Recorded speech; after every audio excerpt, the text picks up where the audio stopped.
So, I'm gonna open this vlog with a little bit of a confession. I skipped yesterday. I was so close to a perfect score, but yesterday I was completely out. After more than 2 weeks of traveling, I was just done. I had a really bad headache, and I never get headaches. I'm not sure why. It might be because I've decided to come off the caffeine, but like I hadn't had caffeine the day before either, and I wasn't having a headache. So I think it was just, yeah, it was just my body saying stay in bed today. So I am now editing today's recorded podcast episode. I have just recorded, which is probably why I'm talking a bit like more presentable. I just also got myself a bit of sushi takeout because I just ordered that because when I finished recording I was starving, which is odd because I'd eaten just before recording. So I wasn't expecting that, and I'm not feeling like starting cooking because I need to do a lot of other things. So sushi takeout it is. I just finished editing this episode and it's 4:08, which it basically means that the working day is over and I had so much work I needed to do. It's a good thing I didn't make plans for this evening, because now I just need to get through all those things and tidy up all these yarn just to show you. So it's suddenly dark. I have managed to squeeze in a bit of yarn here and there, so that's sort of sorted. I have a little bit of a pile of sock yarn here that needs to go into the big sock yarn vacuum bag. I think there's room for these. There better be.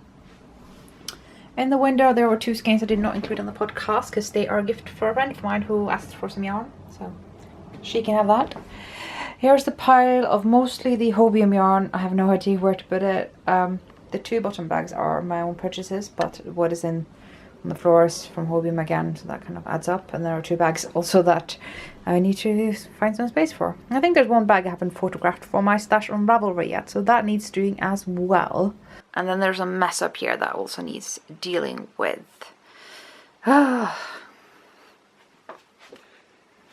Also, I caked up these.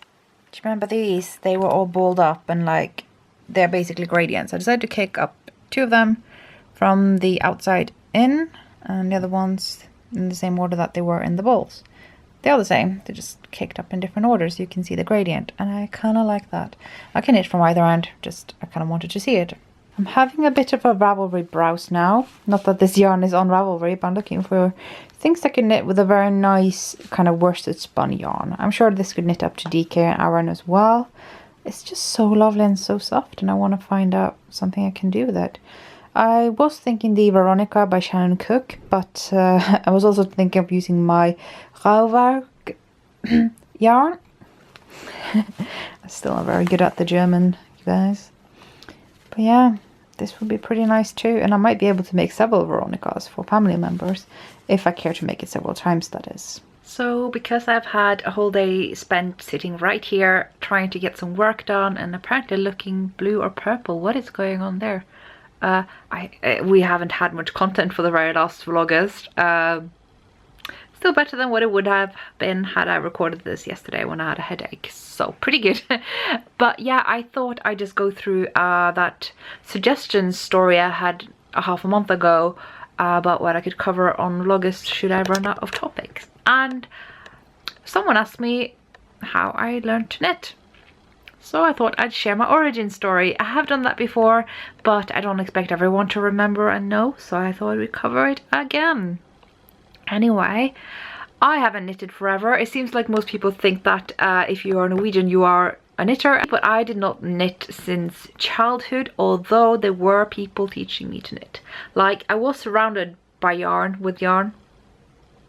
There was yarn around me in just growing up, because kindergartens usually have lots of wool and yarn for kids to play with and make stuff with. Like if you do a D-stash in Norway, what you do is give the yarn straight to a kindergarten. That's usually the place it goes. More so that actually than charity shops. I've donated yarn to kindergartens as well, and so I was always used to handling yarn, but I wasn't really taught how to knit. Although I had lots of knitters around me in my family, I wasn't taught how to knit until school taught me. And I was maybe 9, give or take a year, maybe a year younger, and never finished that headband I was going to make. it was just hideous. Probably some like yellow DK weight yarns and thick single pointed needles. Fairly simple, but apparently not for me. And then maybe 1-2 years later I did a hat. Again, school made me do a hat. It was way too small, so I gave it away to my newborn cousin, who's now 19. And then we weren't really told to knit until high school. And again, we were told to do hats, so we did hats and we felted them and they looked pretty hideous and it was not very inspiring. However, about a year or two prior, I had actually decided to knit a bit on my own. So when I was 13, I had bought this black boucle yarn to make some leg warmers, and I think that's like maybe when I can say that I begun knitting, because I remembered the knit stitch from school, but I couldn't cast on or bind off or anything. I was just like, Mom, set this up for me. Mom, I dropped a stitch. Mom, I can't see anything. This is black boucle. Mom saying, I told you so. Yeah. And I picked this project up again when I was like 17, and then it became a UFO. So my first ever knitting project was never actually finished. Surprise, surprise. No, some things just never changed. And then at age 19, I would really say that I started knitting, because I went to school where we were also very bored that we went downtown and bought some yarn, because every little village and town and city in Norway will have yarn.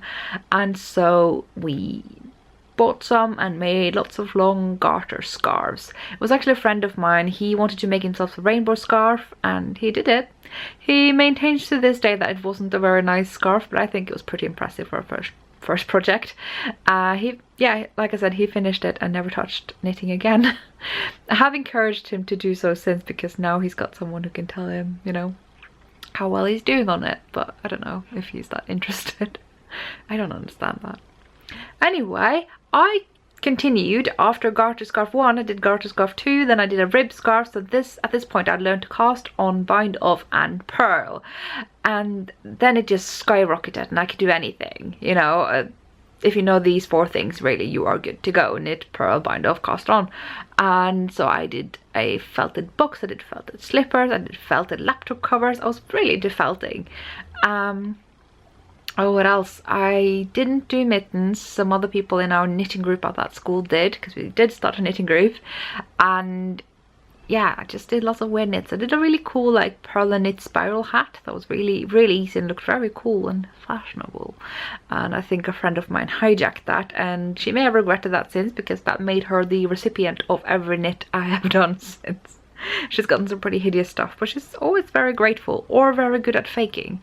Because even when I tell her, like, seriously, that was really bad, and she's like, no, it's awesome. And I'm like, no, really. And she will still insist that it was great. So, yeah.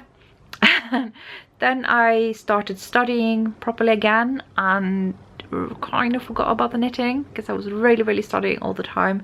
And when I had a break from studying, I would just sit online. And then I moved to London, and I did bring some knitting, but I mainly actually practiced some crochet. And there wasn't much yarn around, and I hadn't really prepared for that, so I hadn't packed much. So my London stash the first year wasn't really a stash at all. And then I just kind of started to dabble. I started to bring lots of yarn from Norway. I got really keen on making something that would make me feel a bit Norwegian, given I was so far away from home. And that's when I got the Marius book, the first book that came out of the 2. And I just started to knit that pattern on everything, because that book has patterns for all the things with the Marius print on. And I just perfected that chart. So I had one chart to focus on, getting my color work technique right. And in the end, I got it. There was a lot of failed attempts on the way. Practicing how to hold the yarn, practicing, you know, float tensioning, that kind of thing.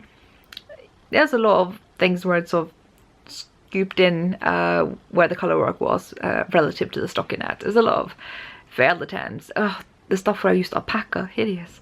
So in the end, I transferred onto mittens. It did actually start with some acrylic yarn that I could afford at the time and could get available, but since then, I mean, online yarn availability has been crazy, and in a good way, and also the local yarn shop availability is skyrocketed. So I then got told that I should use some more rustic yarns for mittens because that's really the best. And I was like, oh, but it costs like £3-4. It's so expensive. But I tried it and I loved it. And so that was probably at the beginning of the year where I, in the end, or possibly the year before, but in the end of all of that, I actually did start this podcast. So I hadn't been knitting with the sort of rustic yarns for that long before starting, and it was more that I had those opinions, and as I had started the podcast, felt a great need to be more consistent with my opinions, because I kept saying one thing, but I had a stash of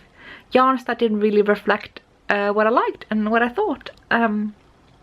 So actually the podcast has been a great part of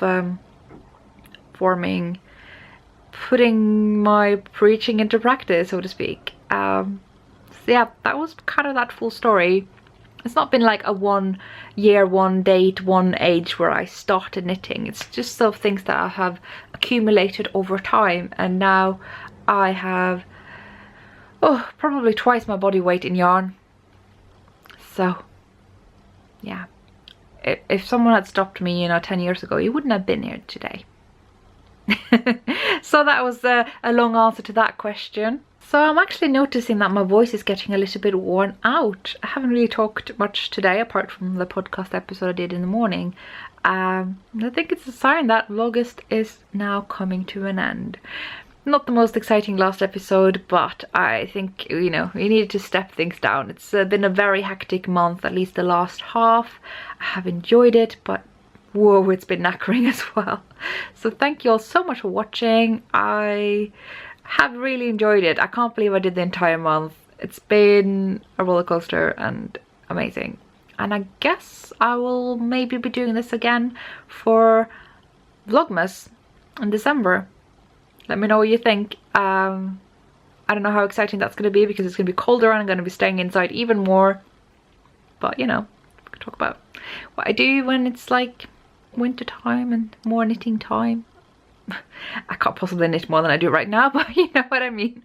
So yeah, thank you all so much for watching. Vlogust has been so much fun, and I will see you when I see you, I guess. Bye.